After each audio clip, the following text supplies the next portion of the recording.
অন্য কারো জন্য আমার মন খারাপ থাকবে, অন্য কারো জন্য আমার স্বপ্ন দেখা বন্ধ হয়ে যাবে, অন্য কারোর জন্য আমার রাতের ঘুম হারাম হয়ে যাবে, আমার শান্তি হারাম হয়ে যাবে। আমার মনে হয় যে এর চাইতে বড় বোকামির জিনিস পৃথিবীতে সেকেন্ড আর কোনো কিছুই হতে পারে না। ঠিক কিনা বলেন?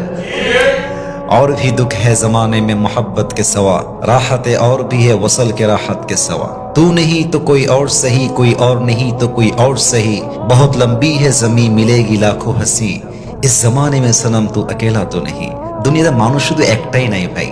আমাদের সমস্যাটা হচ্ছে আমরা আমাদের লাইফের সুখের চাবিকাঠি অপর মানুষকে দিয়ে দেই, এবং আমরা যখন আমাদের মনের কন্ট্রোল আরেকজনকে দিয়ে দেই তখন সে মানুষটা ইচ্ছা মতো আমাদেরকে যেমনে চায় তেমনে নাচাইতে থাকে। এজন্য যদি হ্যাপি হতে চান, সুখী হতে চান, নিজের সুখের মাপকাঠি কখনো সেকেন্ড কোনো পার্সনকে দিবেন না, বরং আপনার জীবনে আপনি সুখী হবেন, আপনার মন আপনার জন্য হ্যাপি হবে, তবেই দেখবেন পুরো জীবনটাকে আপনার সুখময় করে দিবে একজন। তিনি কে?